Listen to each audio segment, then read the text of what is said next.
ప్రభునందు ప్రియమైన వాళ్ళారా, ప్రభుని యేసుక్రీస్తు వల్ల మీ అందరికీ శుభాభివందనములు. ఈ ఉదయకాలమున కలువరి కృపాసన వేదికకు మిమ్మల్ని ఆహ్వానించుచున్నాను.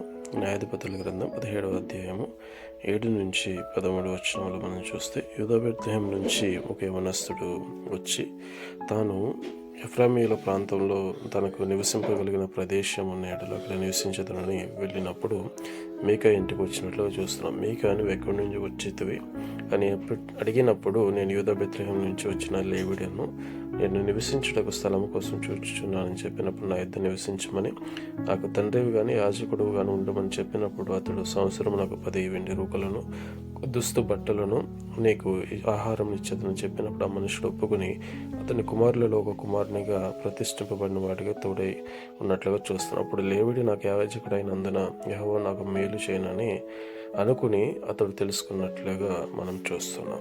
ఆమేన్.